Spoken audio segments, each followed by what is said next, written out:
Hey, before we start today's episode, I just want to put a little disclaimer out there saying that this episode will touch on some sensitive issues, most notably death, like death in my family.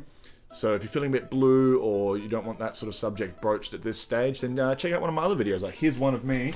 It is a happy story, but it does talk about death a little bit. So if that's not your thing, then perhaps watch something else. Like check out that classic video of the tortoise trying to have sex with a boot. Gets me every time. Otherwise, enjoy today's episode. We are going to be making some booze. It's going to be a lot of fun, so check it out.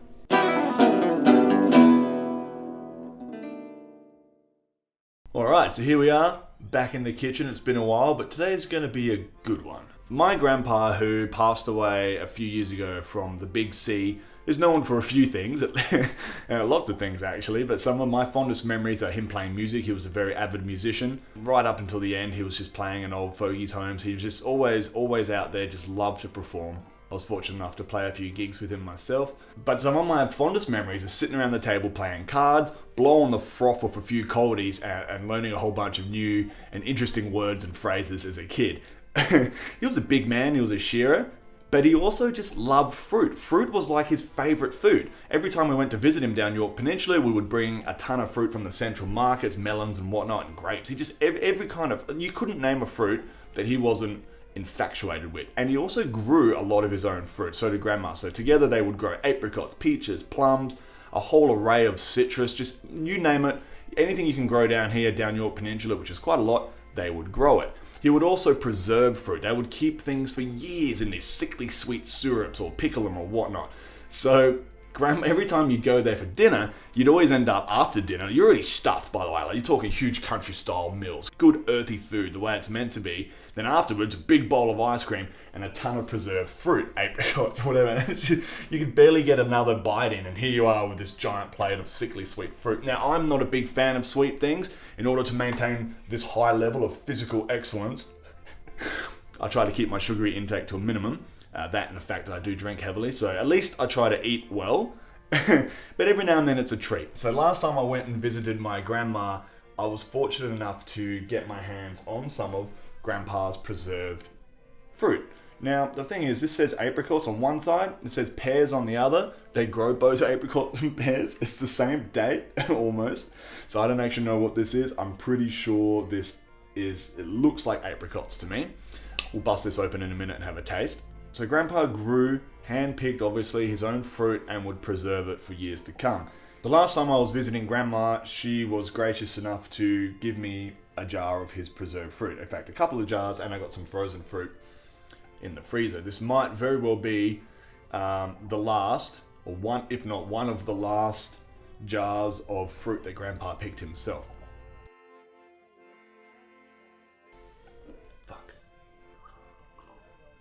I just had to cut some onions real quick for something else, a different video.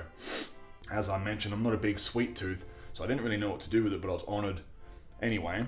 And I really didn't want to just quickly eat it, because, you know, sometimes you go through your sweets. I know in this house, if I crack this open with all my friends and my partner, I'm pretty sure this would disappear pretty quickly. So I came up with an idea on how to keep Grandpa's memory alive, using the very fruit, the last fruit that he picked, potentially. I like a drink. Grandpa liked a drink. Let's turn it into booze. That being said, he'd probably be fucking rolling in his grave if he knew I was going to ferment this instead of eat it. I won't use all of it, I'll just use a bit, just so I can keep it alive. So I figured, I'll turn this into booze, then once a year I can have a drink in honour of Grandpa with the very fruit that he picked. At least that's the best I can come up with. I've got another jar up there, so if you guys can think of anything else, any other way to keep that memory alive. I mean, food is perishable, so it is kind of hard to hang on to that heirloom in food form. Turn it into wine, you can age it forever. It'll last the rest of my life. And I might even take some of that and distill it later on. And then, you have smaller quantities, it'll last even longer. So, let's get to it. So firstly, I'm going to dissolve or diffuse some honey in some water. Now, this honey's been sitting on the shelf forever, so it's crystallized, making it a little bit tough to get out of the container. Oh, it's like doing a big poo after a night on the piss. Oh, that's that kebab. That's the kebab. That always blocks you up. Oh, Jesus Christ. I added a little bit more sugar just to make sure there's enough food for the yeast to eat. I really want to max out that alcohol content. Also making sure to keep the temperature below 35 degrees so you don't burn off any of those top notes that the honey might have. Otherwise, you might as well just use sugar. So mead is essentially a honey wine. I've done a mead video before. I'll put a little thing up somewhere. Check that out. If you want me to do a proper instructional video on how to make mead start to finish, exact measurements, how to rack it, the different stages, how to age it and bottle it, etc., etc., leave a comment if that's what. There's plenty of stuff out there on YouTube already, but if you want me to do it, leave a comment and I'll get around to it eventually. Basically, as long as honey is your primary sugar source, it's a mead, and then you can add other stuff to it. So mead is an umbrella term, then you get spice mead, you've got your Viking blood if you want to put cherries in there. Anything with fruit, I believe, is called a melomel. I don't know if I'm pronouncing that correctly. I've only ever learnt that by reading it. But pretty much what we're making today is a melomel. So we're basically doing a honey wine, and then we're going to add fruit to it, which makes it a melomel. Now you can use a variety of different yeasts. I'm using this Mangrove Jack's mead yeast. So it has a pretty good alcohol level. You can get up to 18%, provided you have enough sugar, which is a little bit outrageous, but hopefully we get there. And it has a pretty good temperature range as well. So if it's too cold, the yeast becomes inactive. That's why we keep our yeast in the fridge. And if it's too warm, then I guess it dies, or I don't know what happens when it gets too warm.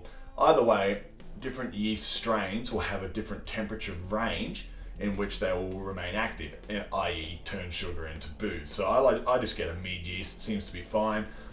I'm brewing this in my house, so if I'm out working during the day, it might get a bit cold over the winter months. It's winter now in Australia. If the fire's on, the thing fucking starts cranking. So just be aware of that as well.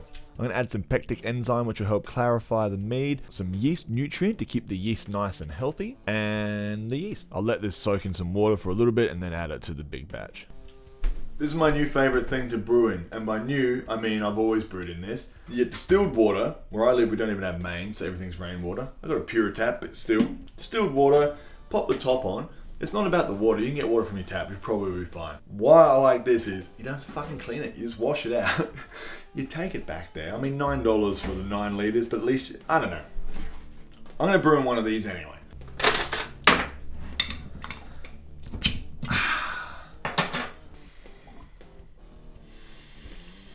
Oh, that is sweet. You can smell the sugar straight away. Here's to you, Gramps.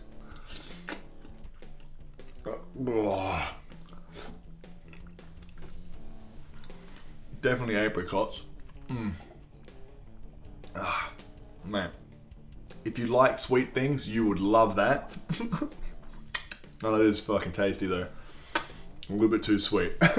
Now, I actually don't know how I'm supposed to get these in here. I lost my bigger funnel. There's got to be a way. Oh, there's got to be a way. I'm going to figure out a way. So it looks like I couldn't be fucked finding an easier way. Downside to using one of these fucking containers, it's a fixed tiny lid, so they're a bitch to clean. You can just swap them out. It also takes forever to get apricots in there.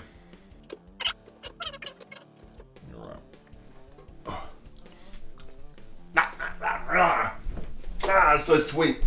Alright, we'll get some of that syrup too.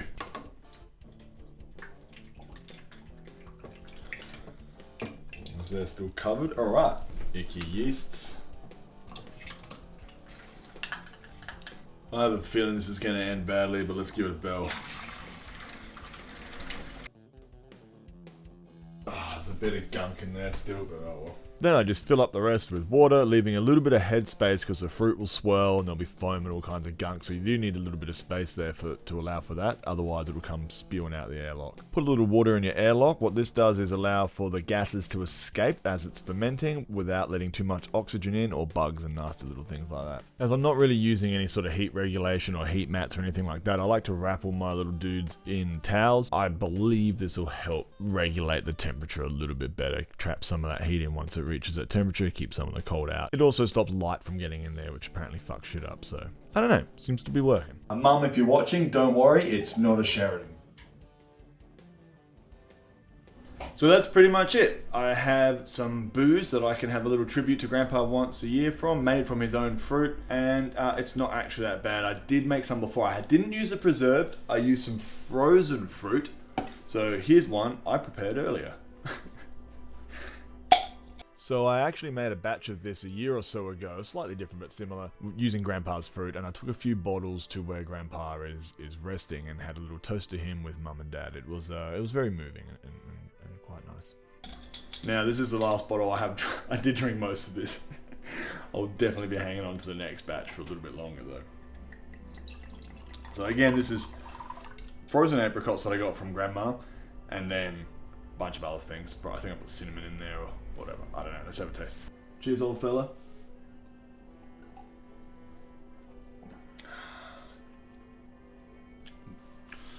I mean, I've still got a bit of practicing to do. I don't back sweeten, and the yeasts that I use often, you know, they eat most of the sugar, so it does end up a little bit tart. This is quite nice though, a bit mild.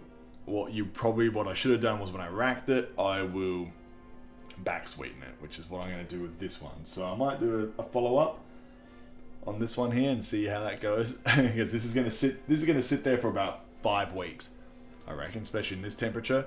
Then I'm going to rack it, back sweeten it, might even add some extra things to it then for a secondary ferment, and then I'll see how that goes, and then maybe a month after that I'll put it into bottles, and then I'll be drinking. Even then you'd probably want to age for a year, but you know, it's cheap booze, man.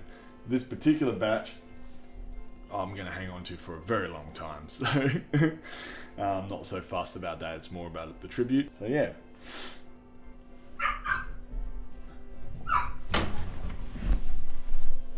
So my friends came at the end there, and we got distracted playing pool in the shed for a little while.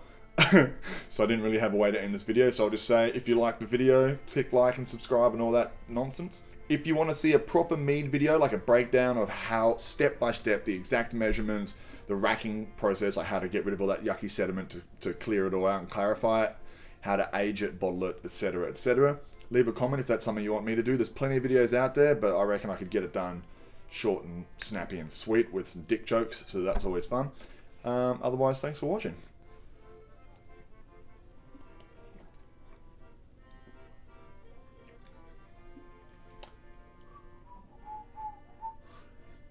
There's like 20 seconds at the end of these things, so like the little things can come up.